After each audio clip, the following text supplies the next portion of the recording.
আন্ডারে বা ওই এলাকারই যে আপনি একজন হচ্ছে সদস্য, সেটার একটা ফটোকপি বা ওই জায়গায় অরিজিনাল যে কপিটা দেয় ওটা আমাদের লাগে। এইগুলো হলে আমরা কাগজপত্র রেডি করে মালিকের হাতে দিই, পরের দিন মালিক পাই যে তারা জয়েন্ট দিয়ে কাজে লাগাই দাও। সমস্যা নেই। মানে আজকে নিয়ে আসছি আপনি শুধু পরিচয় পর্ব সারার জন্য এবং কাগজপত্র রাখার জন্য। এটা যা বাস্তব, এটার জন্য নিয়ে আসছি। কালকে থেকে আপনার সাথে হচ্ছে ডাইরেক্ট আমরা ফিল করতে যাই, কাজ করতাম আর কি। তাহলে আমার কি করা যায় বলে? এখন আমি মালিকের সাথে কথা বলে আমার সাথে মালিক কি বলে।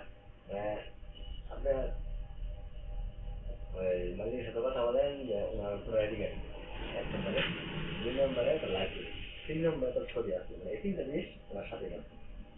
তোমার নিয়ে আসছি আমার যে চেয়ারম্যান সার্টিফিকেট তার বাজেট বাড়ি যাওয়া লাগবে না, আমরা ফোনের মাধ্যমে নিবি। তখন যুগটা আপডেট হয়ে গেছে। আপনার এলাকায় কেউ ফোন ব্যবহার করে না, ইমো আছে না? আমাদের এখানে কত লোক আসে, আসার পরে যে আমাদের এখানে কম্পিউটার দোকান আছে, এখানে একটা আছে, ওখানে একটা আছে, ভাই আমার এই কাগজ একটু বের করে দেন, দেখুন আর বাড়ি যাওয়া লাগে নাকি? আমার আইডি কার্ড ভাই একটু ছবি তুল, ভালো করে ছবি তুলে পাঠিয়ে দিলে এখান থেকে আপনার 10 টাকা মাল উঠায় নিবেন। ঠিক আছে, আমি ঠিক আছে মারলাম, আমাদের টাকা ফোন কথা হবে আনতে হবে। ঠিক আছে, তাহলে সমস্যা না, আপাতত আপনার কাছে রাখেন এগুলো। এখন মনে করেন যে চাচ্ছি কি শুনবেন, আমরা একটা লং টাইম আমাদের ড্রাইভার দরকার। লং টাইম মনে করেন যে আমাদের সার্ভিস দেবে 2-5 বছর দিক, সমস্যা নেই। সে যদি আমাদের সার্ভিস দেয় আমরা তার রেখে দিব, আমাদের কোনো আপত্তি নাই।